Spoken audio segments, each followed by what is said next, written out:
Okay, but you have the pass. Not for most things. I mean, well, actually, yeah, for most things.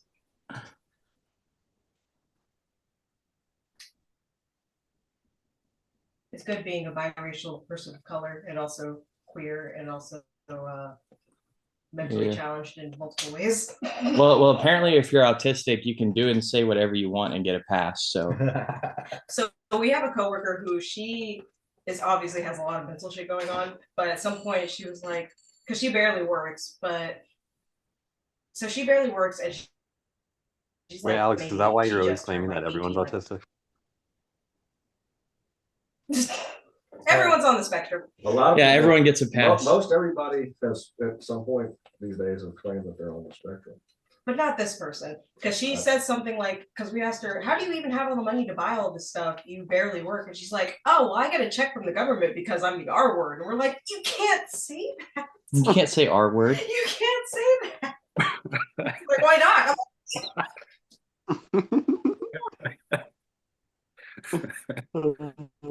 That's ridiculous. Can R word people say the R word? Yes, absolutely. Oh, okay. But then everybody says, Wait, so who's like, defensive everybody to, says though? they're on. All of a sudden, everybody says they're the R word. Like, If the R word people don't care, then why is it offensive? True. It's Like, actually who are you offended? that term doesn't mean what people think it really means. Not anymore, but I mean, as a Black person, I say the same thing about the N word, but at least without the hard R. Hard R means something. But I mean, as far as the definition, the R word is a musical term. I love that this is how we're starting this episode. That's Hey, Alice. We just always like dive right into, the light topics. Yeah. Alice, this is why I'm typically not on book club and not on many of the episodes anymore either, as you know. And with that being said, I've got to head on out. Thank you for blessing us with your presence, Neef. I was about to pop this bottle of champagne because we're celebrating tonight. This is the 36th episode of Book Club. We've been reading a book every month for the last 36 months. That's 3 consecutive years. So we are celebrating tonight. Yay. I would offer Neef some, but he's a bigot towards alcohol. And that's instead of sober, I'm just gonna say he's got to work out. I'm prejudiced about alcoholism. Yeah. As he's holding his Crown Royal bag. Yeah. Is there anything you can cheers with us real quick? My Crown Royal bag with my wallet and keys. Yeah. Damn it, how do you open this? Do I need to open another bottle? Here, let me see. Oh, be careful. My eye. Yeah, you might have to keep doing that. Like keep. Okay. Yeah, untwist that. Just do not look at it. I'm gonna like break a screen right now. Point it against the wall or something. I don't know. Oh, no, Alex, you gotta get the thing all the way off. Get that wire thing all the way off. Okay, there we go. Yes. All right, here we go. You did it. Mazel tov. Hey. Man, that was a good pop. That had a real like, it's starting sound to it. Yeah. Love the jacket, of course. See you, buddy. Appreciate you. Tell Barry I said what's up. I will let y'all pour your own because I don't know how much you want. Unless you want me to pour it. The whole thing. Okay. I got you. Oh, that's a lot of fun. Yeah, there's a correct way to pour. You have to tilt the cup. Yeah. I took a 2-week bartending course, paid $500 for it, so I should know how to pour a beer or champagne, but yeah, you literally have to tilt it like. Just give me a half. Or you should get your money back. Wait, you said you wanted the whole thing. So you don't want any at all? I'll drink that one if you don't. Yeah. I thought you meant it. I was just telling you to do it because I'm a bad influence. Yeah, he was asking for you. That's okay. Sorry. I'll drink that one. I have vodka. Yeah, I'll just take half. You're And you're that gonna weird drink some, right? perfume, whatever we got. Wait, what? You want some, right? Yeah, I'll take some. Yeah, we got a cheers. Here, just give her that. She's not gonna Okay. finish it. Don't tell me what How much to do. you want, David? Half. Okay. But yeah, while I'm doing this, we have Jenny Jordan off camera. You want to come say hi? Here, Hello. she'll come in just for the. Hey. Yeah. And we have the great and powerful David Pena joining us as well to my Is he left. powerful? Yes, he's very powerful. I'm more powerful than him. Yeah. True. We have Hiatt Collins of Press Infamy as well. And my sweet boy, the one and only LazyPhalanges, is here. Yay. Love that name. Oh, hello. Cheers. Yeah, he's the funny face. Cheers. Cheers. Mazel tov.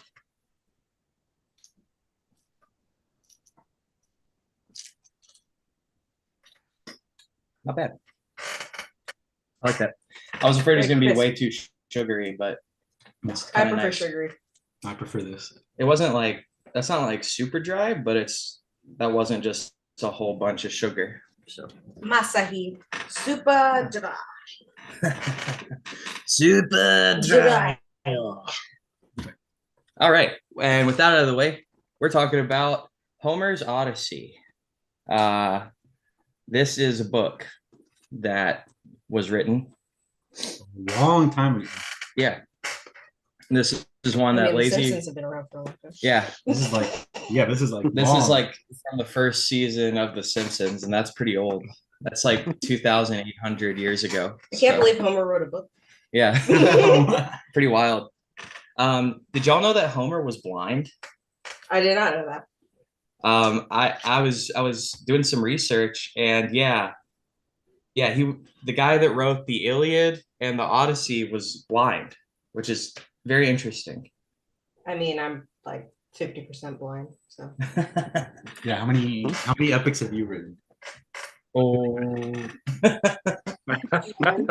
also haven't written anything. That's a sick. You were That's a blind. sick murder.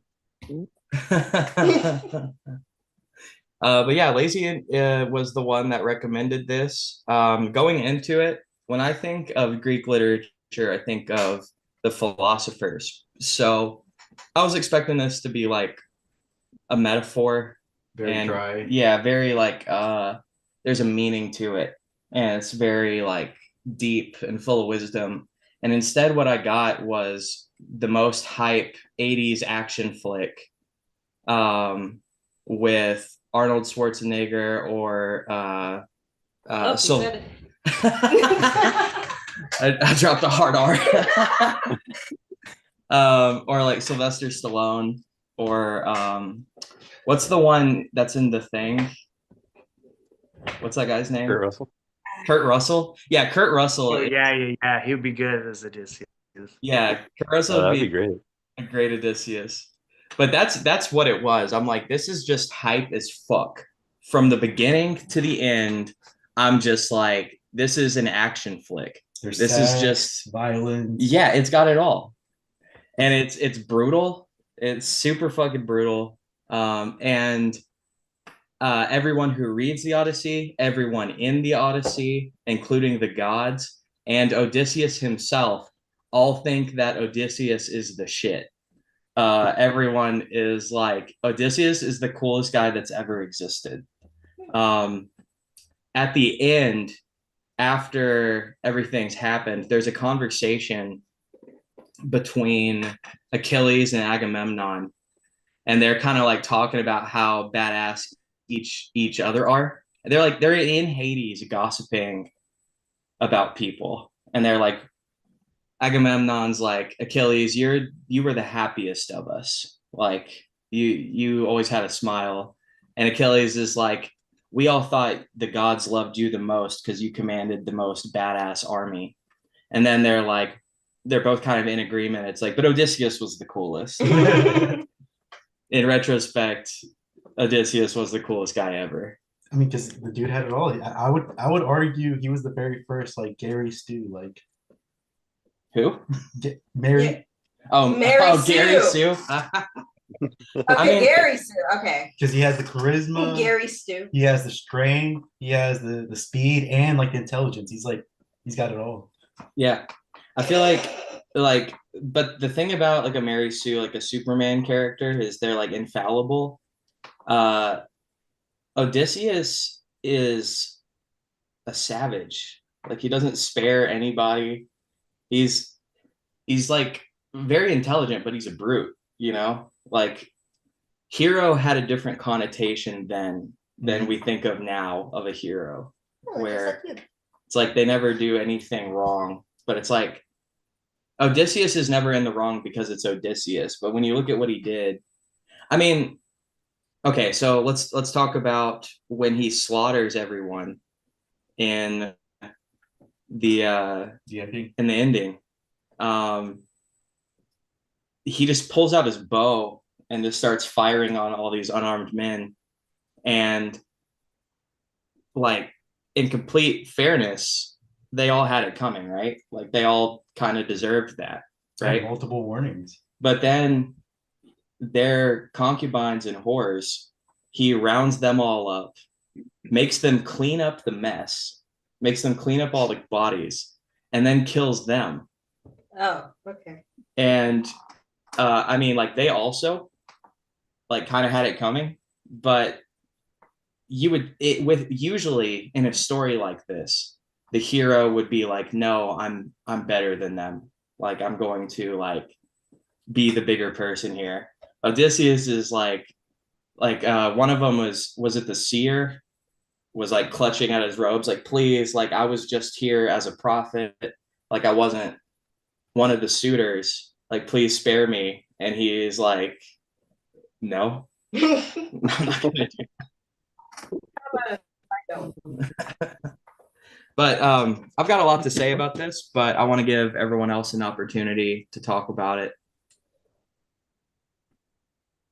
Alex, I'll start out with a conspiracy theory that I've read about the Odyssey that I thought you might find this interesting. So I've heard, okay, so I have read somewhere, I can't remember, there's a theory, and I don't, this may be just one of those complete like nonsense things, but that the Iliad about the Trojan War and the Odyssey, that they're set in Troy, which is supposed to be in, or Asia Minor in Turkey.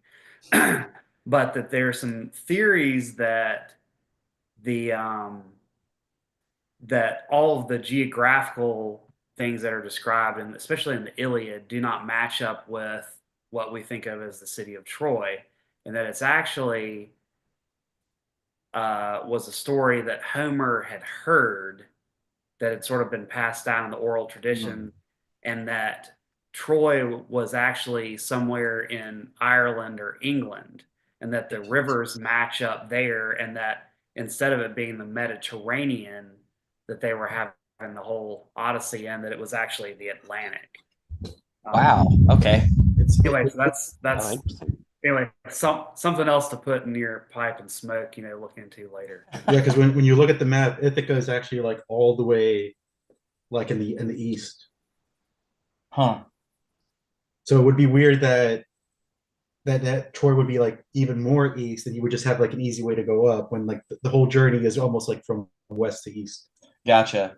So if I'm understanding right, Homer's hearing about this, but he's not like a well-traveled man. So he's just applying his own names to this story, kind of. Yeah. Okay. So I've heard this, and that was one thing that was interesting to me, is that, for a long time before they excavated Troy in Asia Minor, I mean, people thought that would be, thought that was completely fictional. Like you're going to, I'm going to go excavate the ruins of Minas Tirith or whatever from Lord of the Rings. And people are like, that is made up. You're not going to find it. And then they did. And it was kind of one of those weird circumstances where this thing from literature turned out to be a real thing. Very interesting. it's such an old story. Like, I think I was reading that the oldest complete version is like 300 BC that we have, but there are fragments of it that are like 800 BC. It's pretty interesting. So, I mean, that's got to have, even in Greece, before we get into translation and stuff, the story's got to change, you know, over the years. Like, that's such a long period of time. It's kind of interesting to think about, like, we all live in America, and America is like how old? Like 200 years, something like that. And you societies like Rome and Greece and Egypt, like that's nothing in the terms of like the lifespan. So you imagine that like a lot of that culture within that society, like it would be a completely different Greece from start to finish. Yeah. Yeah. Something else I learned reading this is the relationship that Grecians have with the gods. Because when you think about Abrahamic faiths, especially like modern Christianity, is like a very like fundamentalist, literal interpretation sometimes. But I cannot imagine that the Greeks were literalists about the gods. They saw them more as ideals, like comic book heroes. It People more well versed in history than me. Do y'all have any thoughts about that? Because I'm just getting that out of the way the story's told. Yeah. Say that about a lot of other places besides like a lot of countries that have like Abrahamic religions. They are so like basically locked into how it's written, even though it's been written and rewritten throughout history, but they're just absolutely locked into whatever they like, whatever was or whatever was written in that timeline that they're still in, like that current age basically, and then they just keep going from that. But a lot of other countries basically are like, oh, this was written, but we can actually like go from that basically. But America especially, but a lot of more Western countries, we basically see it and we're like, we're just going to take it for what, we're just going to take it and make it into what we think it's supposed to be. But then they say they're going to go along with it, but it never actually means anything. They're basically just making it into whatever the hell they want to actually, basically to support their own ideals that they already made up. Picking and choosing things to fit their to framework. fit their narrative basically. Yep. But a lot of other countries don't do that. Hiatt, do you know much about whether the Greeks were literal about their gods or it was kind of like archetypes? I mean, my understanding is, well, and also going back to one thing that you were saying before, Alex, which is, actually really spot on, is talking about almost like the gods were kind of superheroes in the way of like, they weren't these, perfect, they were extremely powerful, but they still bickered among themselves and fought and acted like people and interacted with humans in a much more of a like, yeah, we're more powerful than you, but we're, not so far removed way. And it was just a completely different understanding, of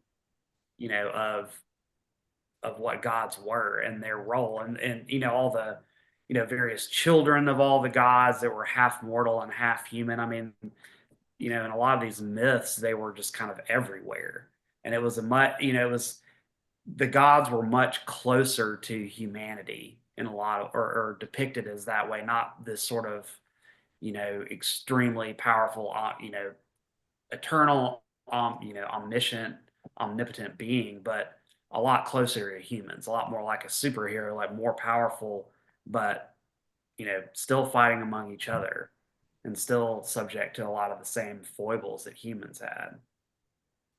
That's another thing. A lot of other countries besides Western countries, we basically make them out to be gods. Meanwhile, a lot of other places, they basically make them like, hey, they're still gods, but they're also very human in how they act. We don't really do that. We basically see them as gods through and through. Yeah. So we take everything they say, not with a grain of salt, but basically like, this is the gospel. We have to basically abide by that. Even like Zeus is someone you ought to fear and respect. You don't necessarily love Zeus as much as like you better pay homage to him because he's fickle and juvenile. So like you ought to do that. It's kind of like the Israelites, like Old Testament is that's how Yahweh is it's very like we have fear of God. And then you get to like Christianity and it's like, no, God is love. And it's like, that's a completely different religion than what the Israelites, they're just like, sometimes floods happen. Sometimes like if we don't sacrifice animals, this is like our tribute. Like we have to pay this tax to God. But we say that God is love or whatever, but then we completely ignore like the Old Testament. That's the thing that I don't get. Yeah. Most Christians don't read the Bible. Yeah. What do you think about it, Lazy? I think the Greek gods are very interesting because it's even fairly common in the stories that people trick the gods. So they're like really not omniscient at all. Even in the Odyssey, I'm blanking on his name, but the one guy tells the story of how they escaped the island by disguising themselves as seals.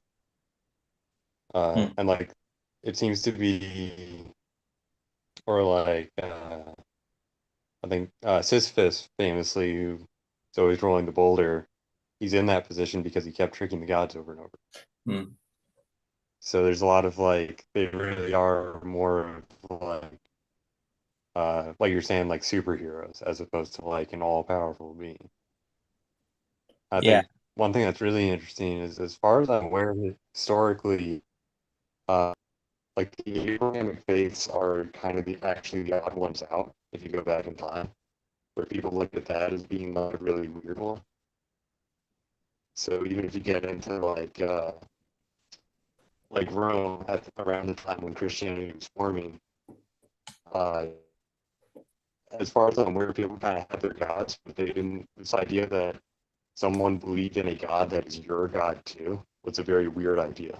So the gods were more like be like, oh, the god of the city, kind of. Oh, well, this is my god because I'm from this city. And like you wouldn't say, no, my god is your god too. That would be like a really weird thing. It's a tribal thing. And even within that same pantheon, my understanding is that like cities and like city states would have gods, like patron gods, that like while they all share a pantheon, it's like here we worship Athena. Yeah, like Athens. Yeah. And that's an interesting thing. So you almost get like the way football teams are here, where it's like I'm with my team. It doesn't really matter the score, It's like that's the god of the location I'm from, so I'm with it. And it's just because of the location you were raised in. You're like, I support them simply because I was born here. It's like a national pride thing. Yep. It's like that's the god of my place. Yeah. Which isn't necessarily right. Yeah. For example, like Tennessee. Why do we support the Titans? They suck. I think the way it works in Greece, though, is like if somebody was visiting, they would also pay homage to your team. It was like, well, so it would be like if somebody was visiting Tennessee, they would have to like make an offering to the Titans. It's like, why? No, they're so bad. I know, but they at least wouldn't talk shit. Like it would just be bad, like etiquette. Yeah. Yeah. It would kind of, what it sounds to me like is if you don't do that, you might incur its wrath. and what that might look like in action is The wrath of people. the Titans. Yeah, the Wrath of the Titans. They might like the Wrath of the Titans might look like is people from Tennessee like beating you up would be like the inaction of the Wrath of the Titans. Like that's how the god, yeah, or like your cars got scratched. As someone from Atlanta, like I'm trying to think of that in the thought process of someone being from Atlanta and supporting the Falcons, because my father religiously supports the Titans, and we give him so much Falcon stuff because that's all he ever wants. But they're bad. They suck.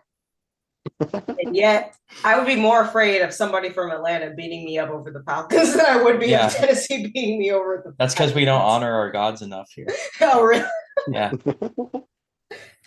Going back to your comparison to comic books, something that I found interesting is okay. So a cool thing about comics is that most of the time, I mean, they can be written by different guys.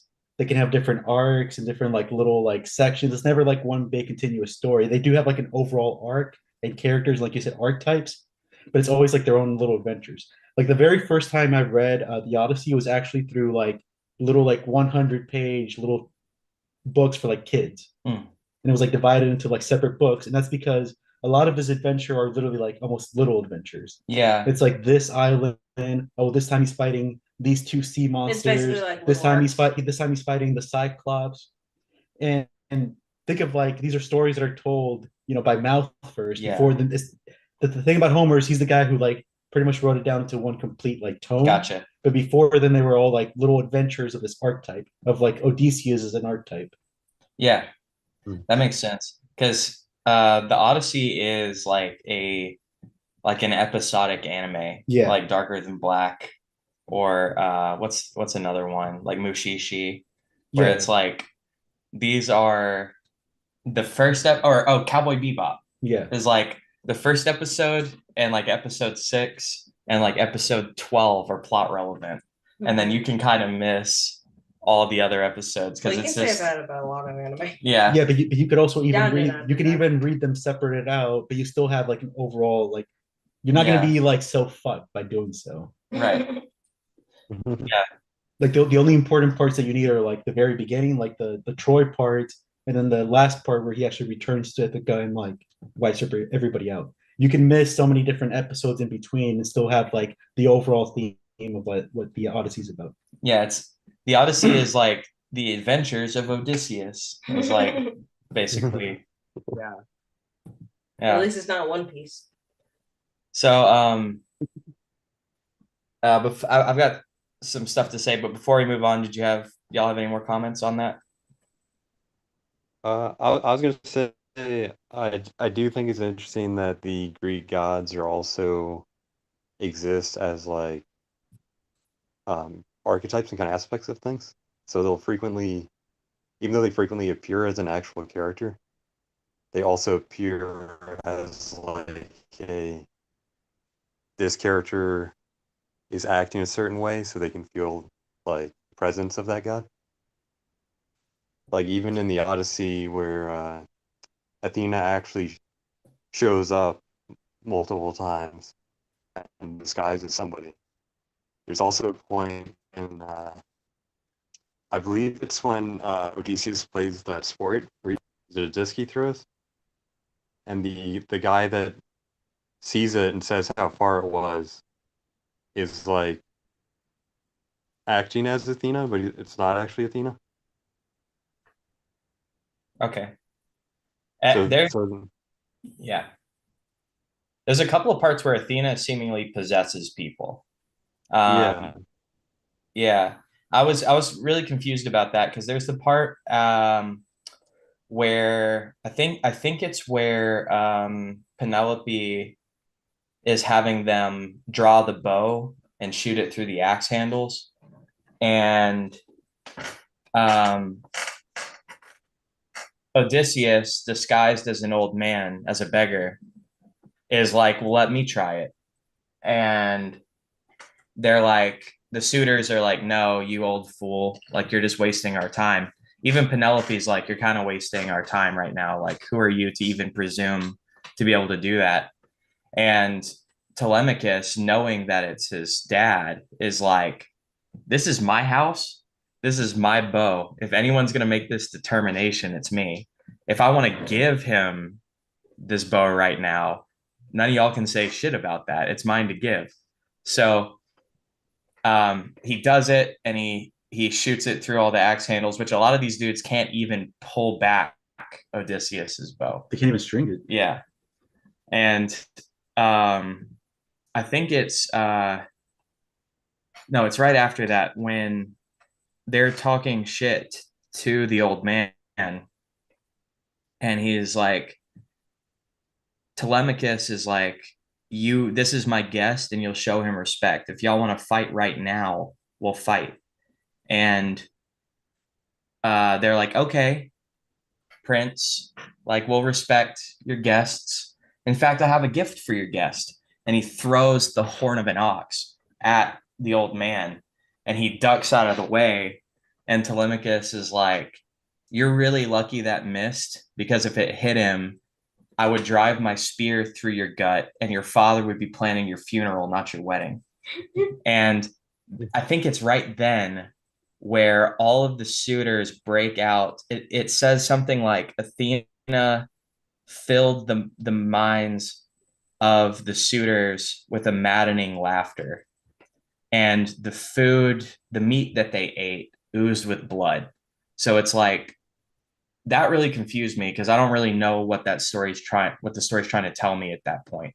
But the way I interpreted it is, this is Athena is so amused by this that, like, it's bleeding out, her amusement's bleeding out into reality. And this is the effect of her, like, she sees the irony in what Telemachus has done, and that amuses her. So it's kind of like if Poseidon's pissed off, the seas are crazy. It's like the seas are rocky. So, like, people acting weird and weird things happening is just a direct result of Athena's emotions, is kind of the way I interpreted that. But there's definitely a lot of weird stuff with Athena. So the way I understand it, based on the way like some other Greek literature goes, it's kind of like when you act in a way that is in alignment with one of the gods, you're viewed as being like channeling them, kind of. So it's like, if you did something wise, it's like you were possessed by Athena. Okay. So it's sort of like in that scenario, it would be like, it was wise of them to turn to laughter, so then things didn't escalate. Oh, okay. So they're like Interesting. they're like possessed by Athena, in that they had a sudden stroke of wisdom to handle that intelligently. So it's kind of, okay, that's interesting. So you're like flipping cause and effect, basically. You're saying this action, we're now going to attribute it to Athena, instead of Athena being the cause of the action. Yeah, I think where it gets weird with the Greek gods is that they're kind of the same thing. Right. Yeah, that makes sense. I mean, it doesn't, but it makes its own kind of like logic in this world. But what I really took away from the Odyssey is there were a collection of really badass moments, and more specifically, just really badass lines. Like, the dialogue is just so good. It's just, I have like many examples of like moments of dialogue where I'm like, this is so fucking cool. So the first one would be Telemachus is, to set the stage, Alice, if you didn't read the Odyssey, is Odysseus has been gone like 20 years, and he left his kingdom behind. And now his wife, Penelope, is having all of these suitors approach her that want to marry her, because she's got all this wealth and power. And so she's kind of biding her time, like pushing them away, waiting for her husband to come back. And her son Telemachus, like this is all happening from the time he's young to the time he like grows up. And he kind of, it's a really scary thing to think about, but it's not like something happened all of a sudden. It's like what happened that changed was he grew up. So now he's seeing the situation that he's already been in for a long time. He just didn't realize that that was going on until then. And so Telemachus kind of, he's like, I feel like what I ought to do is go kill all these suitors because they're like trying to take advantage of my mom. He's like, but before I do that, I'm just going to go looking for my dad. Because if he's coming back, this problem kind of fixes itself. So he goes out and he finds Nestor.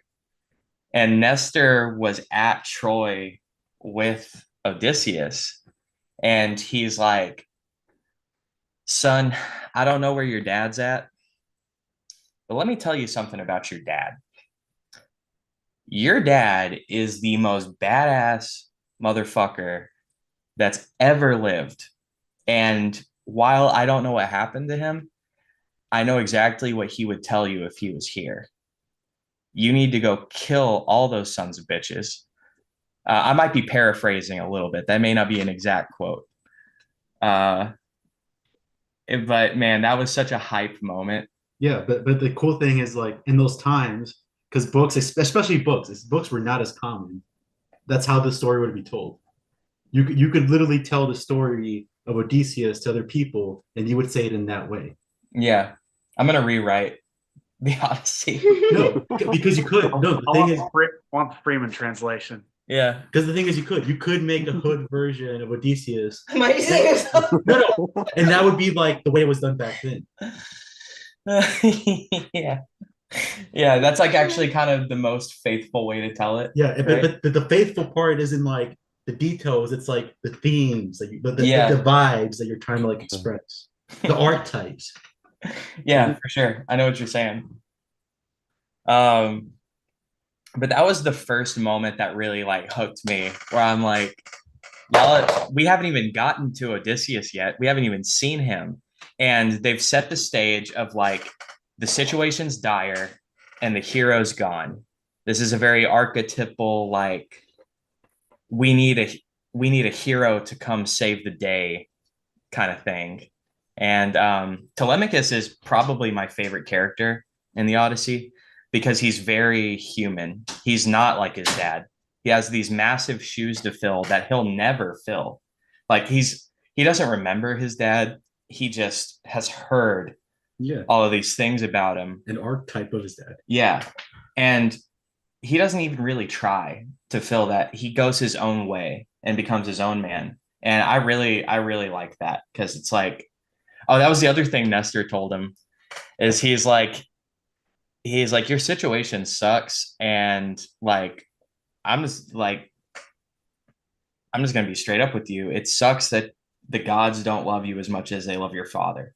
Because if they did, then, I mean, the situation wouldn't be what it is. And like, that's a funny thing to say, but it's also, I feel like you want to, in today's society, you want to like coddle and be soft with it. But it's like, no, I want this kid to survive.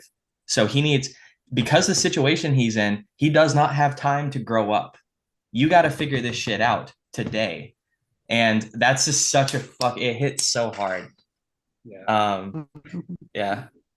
He almost has to become an archetype of Odysseus, even if he can't reach it. Just the attempt on its own is like something. That's what all the gods are, right? Is like you're never gonna get there. But you have to like at least try. It's the effort. Yeah. It's the trying to invoke that archetype. Which is the point of these stories, period. Yeah. That they want you to, even if Athena isn't real or whatever, you almost want to be possessed by Athena so that you act like Athena. You want to be strategic, you want to be powerful, you want to be like that. And that's like the beauty of like the Greek gods, because the fact that they're so human means that they're achievable. Mm-hmm. You can embody really good point. Yeah. I have some more examples of badass moments, but does anyone else have anything they want to say? Because I could really go on about some moments I found really awesome. No? Okay. Shoot. Go on. Let's hear Yeah. it. So that's the other thing about Telemachus that's really great is when people are like trying to tell him something, he just totally takes it on the chin. He is like, yeah, you're right. Like I download that information, I've processed it, and now we're here. And that's what's awesome about like even the servants, Odysseus and Penelope's servants. There's a part where Telemachus later on is like he's getting his father's weapons in order. And he's telling the like lead maidservant, like, I need you to get all the women over here because I need to like clean my father's weapons and I don't want y'all in the way.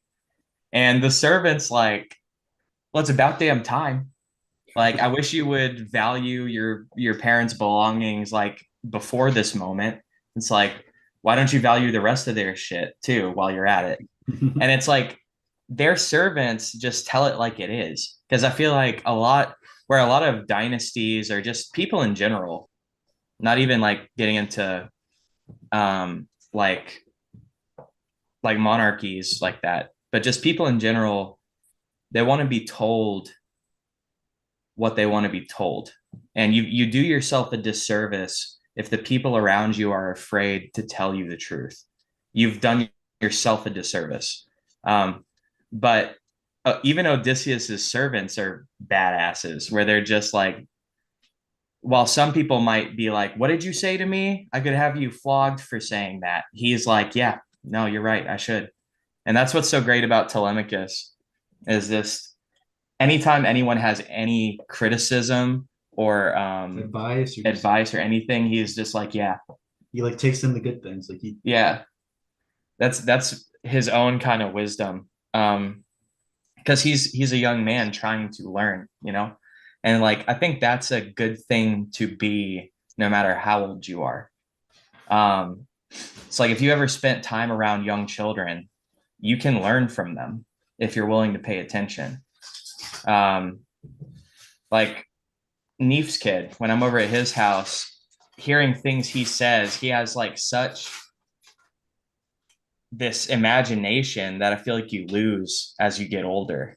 And it's like, if you take the time to listen, you can learn from anything. It doesn't even have to be people. If you're looking at nature or just going about your day with your eyes open and not at your phone, you learn things.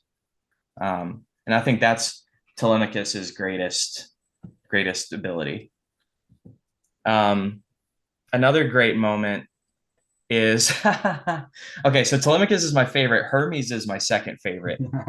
Because when Odysseus is going to meet Circe, because his men are in her castle, they've been transformed into pigs. Hermes comes down and he's like, hey, I got this potion that's going to reverse the effects of Circe's potion. So you're going to be able to enter her place without getting turned into a pig. And he's like, and this is the most important part.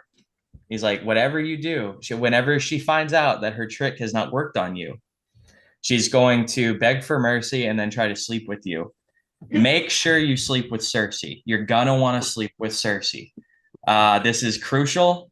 Make sure you do this.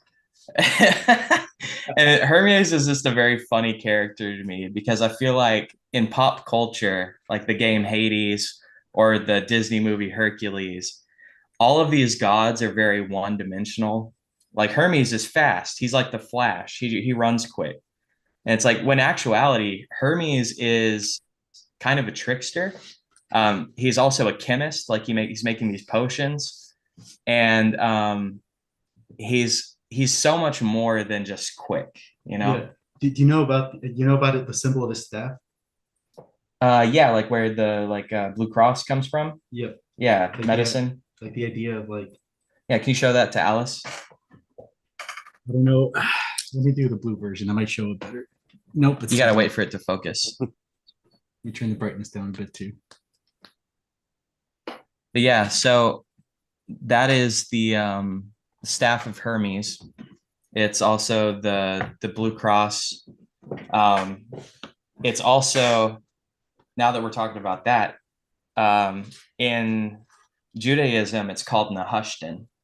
There was a staff with a copper snake wrapped around it. And that was basically the Israelites wanted an idol to worship. They wanted a physical representation of God. And God's like, that's really dumb that you want this. But if you want it, if you have to have it, it's going to be this. So it's kind of interesting that Yahweh is like, this is what I look like. And what's really interesting about that is when you get the two going together, it's kind of like a DNA helix, which is like very, very fucking advanced for ancient cultures.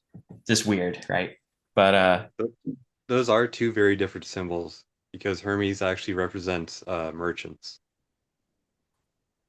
oh, okay. So Hermes staff is actually more a representation of like merchants, which is why people make fun of when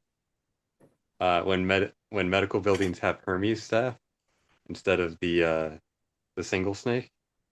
They're like, you're saying that this is a business, that you're doing Oh, this for money, interesting. Which is true. which is yeah, it's It's pretty true, yeah. The irony of it's kind of that's interesting. Okay. The single snake though is from that story, and it's because they're plagued by snakes, and that's what's used to heal them, basically. Where they have to look at the snake staff, and that's what heals them of their ailment of being plagued by snakes. Is you talking about the one in Judaism? Yeah, the Judaism one. Okay. So that is more of a medical symbol because of that. Gotcha. So the single snake represents medicine. The double snake represents trade. Merchant.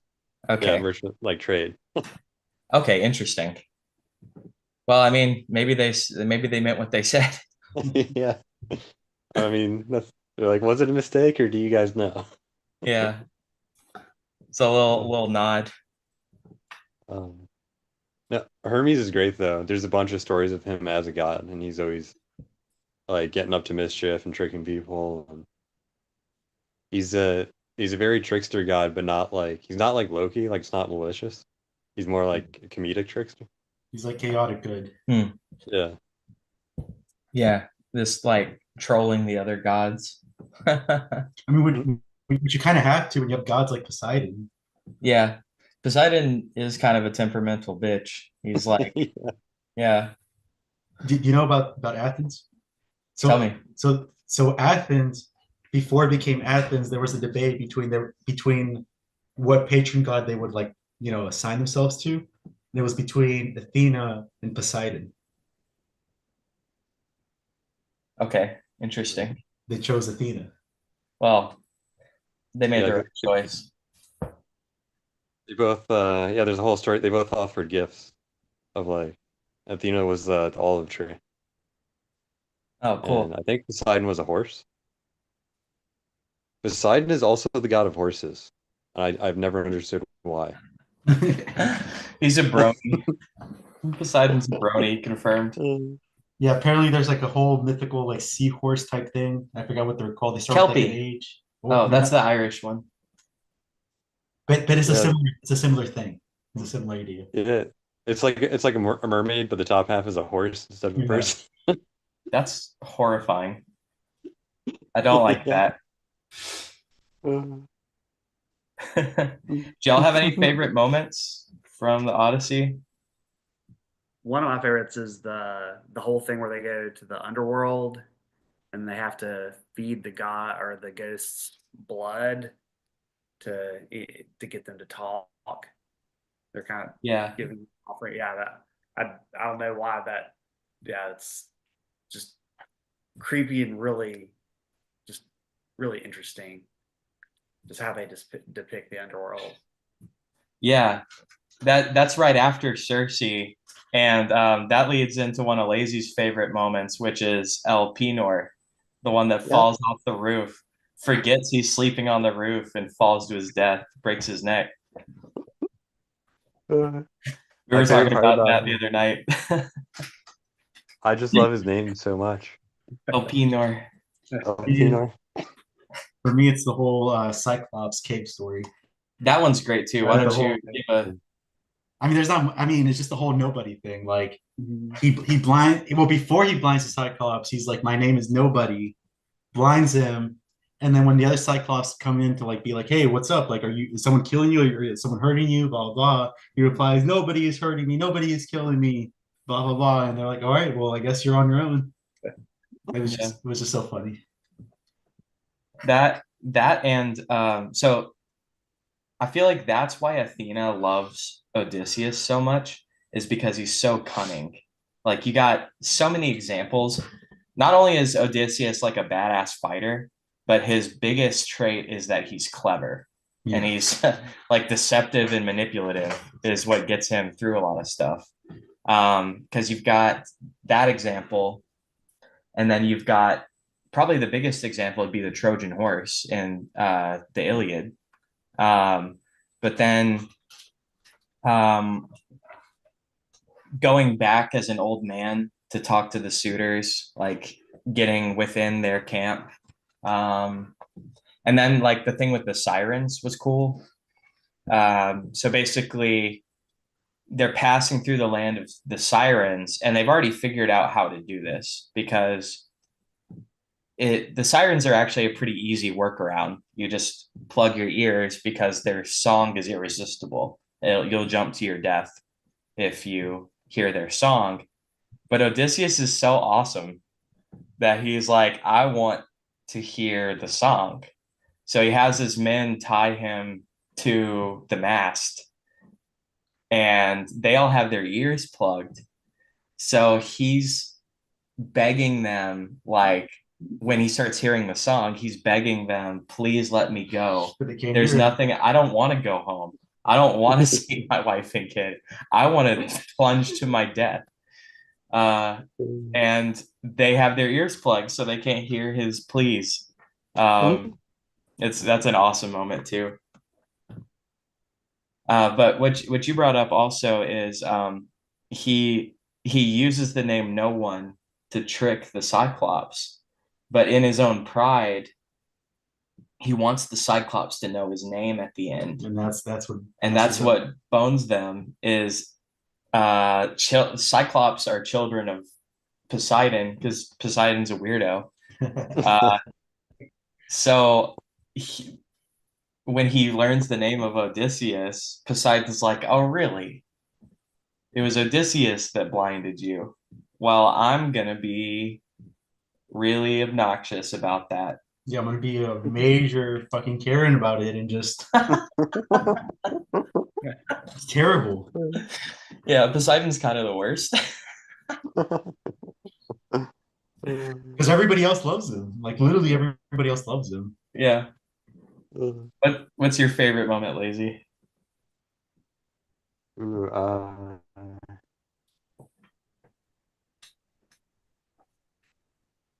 I'm not sure I have like one specific moment.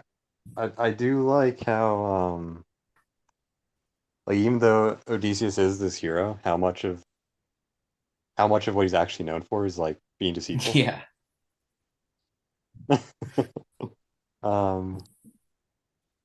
I think my favorite moment is probably when he comes back as an old man. I think it also I guess you'll probably read it later, but it kind of is it's poetic because of how he is before he leaves. Before he goes to Troy, he's also playing a part. He's pretending to be mad so he won't have to go to Troy.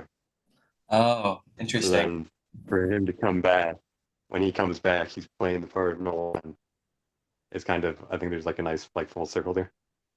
Yeah. Okay. We've got to do the Iliad now at some point because I've never read that either. So we'll definitely visit the Iliad for book club at some point. It's been a really long time. I remember liking the Odyssey a lot more. That's why I was like, do the Odyssey. Okay. Uh, Yeah, the but Iliad's cool, but other, it's a lot of like yeah, there's a lot of I mean the battle scenes are cool, but there's a lot of just like and then this guy got hit with a spear and his teeth flew out of his head, and then this other guy there's a lot of that. Okay, gotcha. yeah, from what I remember, the Iliad is also like there's so many more characters that it's describing this guy killing this guy. And it's like I don't remember who this is. Yeah. It's a whole ass war. Hmm. While Yeah. the Odyssey is like you're just focused on one character and like maybe a son a few times, but Gotcha. Mhm. Yeah. I this is one of my favorite things we've done. I did the Ian McKellen audiobook, which was absolutely the best choice I could have made. That sounds awesome. I'm gonna have to listen to that. It was great. It was 10 out of 10, amazing. Because like you can really tell that McKellen like put a lot of love into his reading of it because it is so fucking epic. Like you could tell this was like a passion project for him. You imagine about the amount of man hours it took for him to like sit there and read aloud, probably multiple takes. I mean, of course, multiple takes of all of this. Yeah, it was absolutely incredible. I definitely recommend it. Um, but yeah, I think my favorite part, and there are just so many one-liners that are just like they just punch so hard. But I think my favorite is when Telemachus is finally reunited with Odysseus and he's like explaining the situation to him. And his dad's like, well, what a man ought to do is have fought to the death, even in vain, um, to prevent the situation that you're in.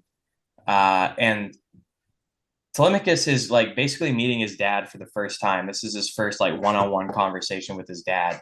And his dad's like, the fact that you're alive right now means that like this is what you should have done. And he's not even scolding him.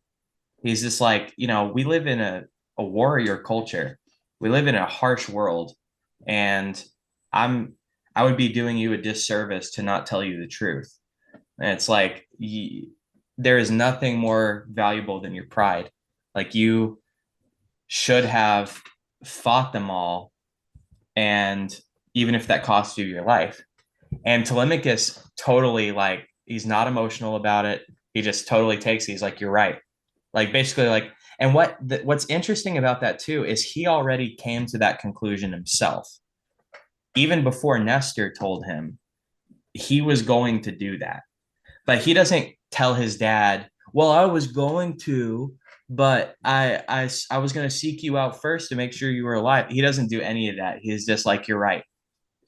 And Odysseus doesn't like hang on the subject and like berate him for it. He's just like, well, this is this, and we're moving forward. Here's where we are now. We're not dwelling on the past. I'm literally trying to educate you. I'm not trying to berate you. So, and then Telemachus is like, okay, well, there's like 40 of these guys. There's like 20 of these guys. There's like 30 of these servants. And he's just like listing all of the people they're going to have to go against. Just giving him as much information as he can. And he's like, is there someone else, like a friend of like an old battle buddy? Like, is there someone we can hit up to come fight with us? Because right now it's me and you versus like 60 people. And Odysseus gives the coolest line in the whole fucking thing. He's like, well, the goddess Athena and the god Zeus are on our sides, or do you think I should go find someone else? Is that okay?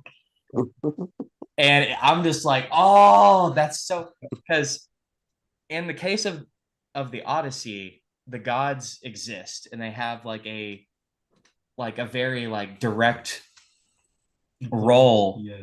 in their lives, but it also it had that part has like a deeper message too, right? Is he's basic like if you take the fact that the gods are characters that exist in this world out of it, and you just he's basically saying like ye of little faith is like we have God. It's like David and Goliath is like David has no fear of fighting Goliath because he has God behind him.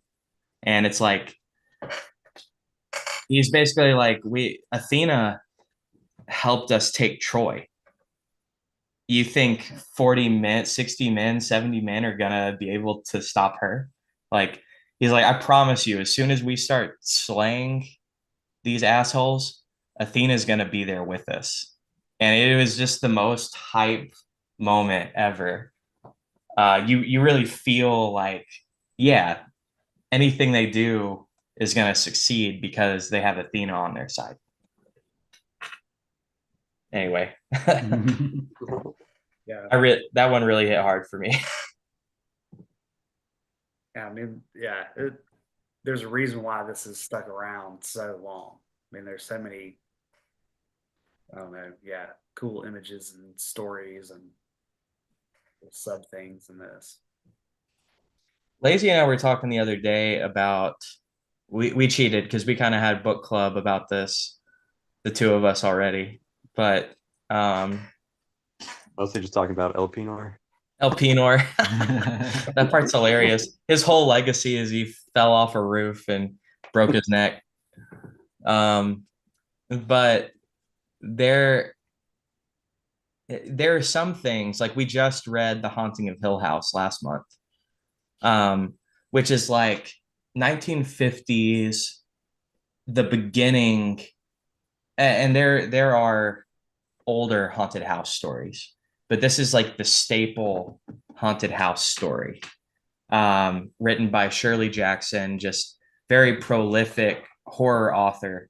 And every haunted house thing after The Haunting of Hill House is heavily inspired by The Haunting of Hill House. And it's one of those things where it's like, while there are cliches in The Haunting of Hill House, it wasn't a cliche at the time that she wrote it. She's the reason that they're cliches, you know? The Odyssey is kind of like that, where you've heard this story before. All of these epic moments, you've seen them because everything is inspired by the Odyssey. Every adventure story ever, Every comic book. And it's so old that even stories that don't know the Odyssey are inspired by the Odyssey. I mean, like, indirectly. Yeah, because the thing they're inspired by is inspired by the Odyssey. It's like your favorite author's favorite author is Homer, kind of thing.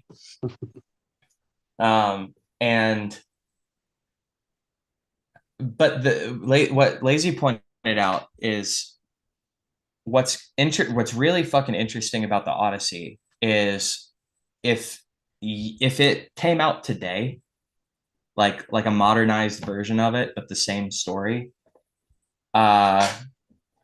you would go, there are cliches in this, sure, but it's still the best version of this story.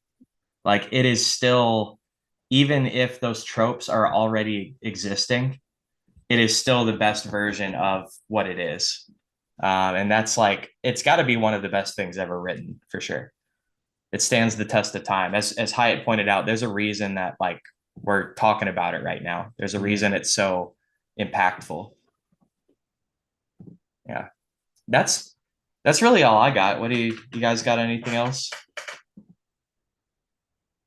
My last note is I'm kind of sad that the next big media project for the Odyssey is a movie. I feel like it would be better as like a Game of Thrones type like series. I could not agree more. That was my initial thought too. So if you haven't seen the trailer, Alice, there is a new Odyssey movie made by Christopher Nolan, which we love. I mean, He's a good director. It's just the issue is like you can't really do it as a movie. It's just way too much. it is. There's so much you're trying to condense in the 2.5 hours, which is like that's a kind of a crime. It should be a mini series. Yeah. And also like I'm not impressed by the trailer at all. Like Tom, what's his name? Tom Harding? Holland? Is it Jenny, what's the Spider-Man? Tom Holland. Yeah. Tom Holland and Zendaya who is Zendaya? Is she Calypso? That would be really good. But also, you say you want it to be a series, David, but it's gonna go through series decay, basically. All of them do, like Game of Thrones did. Oh, like start out strong and then finish poorly. I mean, And then about like season 2, 3, it basically just becomes nothing. They start making up shit like filler. It's really bad. I mean, that's why it has to be a miniseries. Like just the one series. Yeah, usually the miniseries lasts between like about 10 episodes. That would have been perfect for this. Yeah. I mean, I hope I'm wrong. I hope it's amazing. I hope it's just, but it kind of is doomed to fail by being a 2.5 hour movie, right? Like that's just not gonna work. So yeah, David, you're right. It should be a miniseries. Yeah. I haven't seen the trailer. Who is Odysseus? I think it's Tom Holland. No, it can't be. My guess is Tom Holland is probably his son. Oh, Yeah, he's Telemachus. Because that would make sense. Okay, I'm not as offended by that. Because Odysseus is pretty old in the Odyssey, right? It's Tom Holland with the beard. Why would Like they make It's, if they're trying to make this a cinematic universe, why would they make the Odyssey and not the Iliad? This is him. They already made Troy with a while ago. Matt Damon is Odysseus? Yep. I don't like that. Hey, what? I don't hate it. It's not bad. I don't hate it. I'm just like, that doesn't really work for me. What modern actor would work as Odysseus? Oh, we already talked about this. Fucking, he's not a modern actor. Kurt Russell is Odysseus. Yeah. I Anything think else is a even mistake. old Kurt Russell is better than Matt Damon. I'd No, take you're Kurt right. Russell now over Matt Damon. Though. You're absolutely right. This is the perfect time for Kurt Russell to be Odysseus. I think Hiatt, you said Kurt Russell. Right? Yeah. Or no, I didn't bring him up, but whoever did, that's totally it. Snake Plissken, but with more bronze swords. Yeah. Yeah. And you're right, Lazy. A young Kurt Russell would not be as good as current Kurt Russell as Odysseus. That's hype as fuck. They need to recast it. Do it over. Christopher Nolan, I know you're a big Rhetoric Rabbit Hole fan. I know you're watching this live right now. Right now. You need to recast Matt Damon. Push it back a year if you have to, or CGI it or something. Yeah. CGI Matt Damon. Just have Kurt Russell come in as mocap and dub over the fucking Matt Damon you made. Well, before we close this up, any closing thoughts from anybody? Not really. It's a good pick. It was a good pick. There's so many. Thank you, Lazy.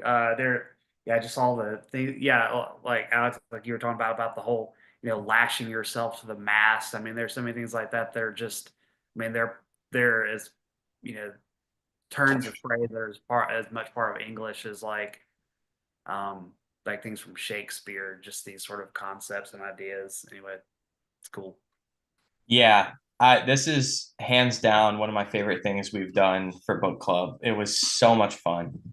And just I would say hands down the most badass just action adventure thing.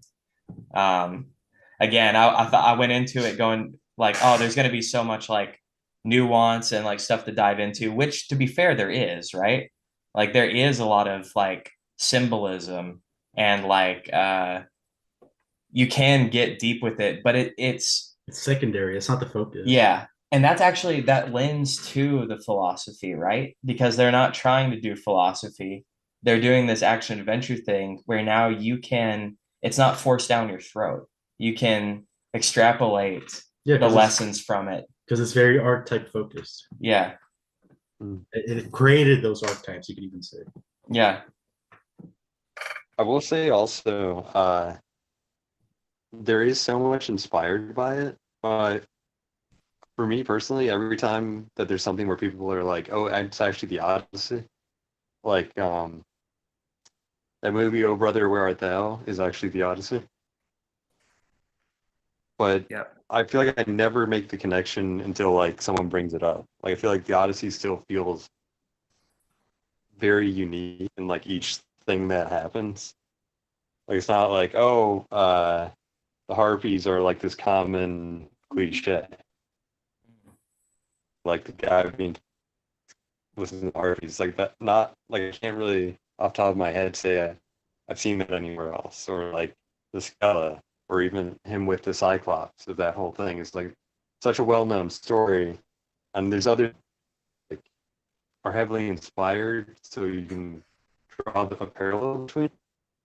But it doesn't seem like anything that really successfully pulled off actually being like almost like a one-to-one of it, outside of being the format of like the way the events play out is like, oh yeah, see, like first they're over here and over there. Like the overarching structure of the story seems to be what things copy more than like any of the individual adventures. They still feel really unique to me. Yeah. Anything inspired or based on the Odyssey still doesn't like hold weight to the Odyssey. Like, how could you, honestly? Like you're not like it's a vain effort because it's just not going to happen. With that being said, next month we're reading Neuromancer by William Gibson. I don't have my copy yet, but that's going to be another heavy hitter. We've done some classic sci-fi in the past. We've done iRobot. We've done Hitchhiker's Guide to the Galaxy. What other classic sci-fi have we done? I mean, I would count like Kurt as it.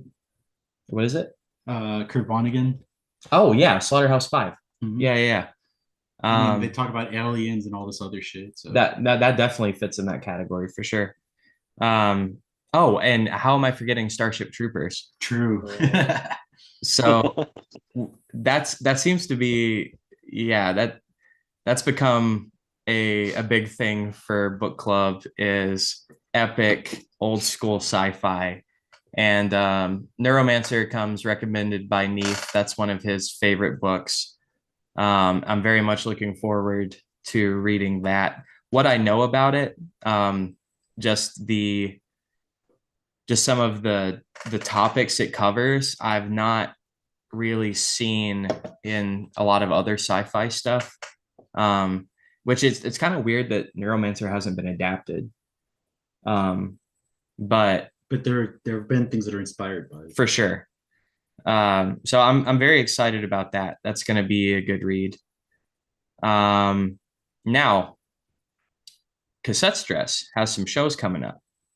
Yeah, we got all kinds of shows. So we got, thank you for bringing that up. We got one on Sunday, March 2nd with Monsoon and Wayuka. That's going to be fun. And we got one that following Friday, the 7th, with Dangerous Method and Kitchen and a band from Indiana who we played with before called Bombcats.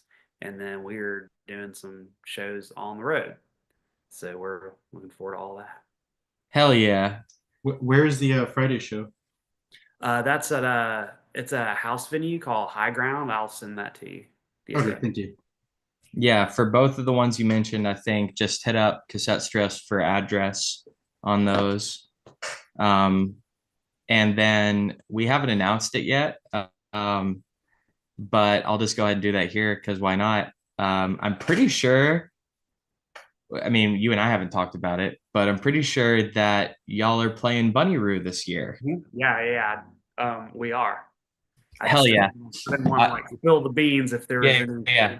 No, I appreciate you not doing that. But yeah, Cordy's been doing all the booking this year. Yeah. So shout out to Cordy from Hussy Fit. We're gonna announce the full lineup here soon. But we are in fact doing Bunny Roo again, April 5th at East Room. And Cassette Stress is on that bill. And I am so excited to have it. It's gonna be awesome. We're really get to do it. Thank you. Yeah, absolutely. Thank you. And yeah, that's all I got. So thank y'all for being here, and we'll see you next time, Alice. Bye-bye.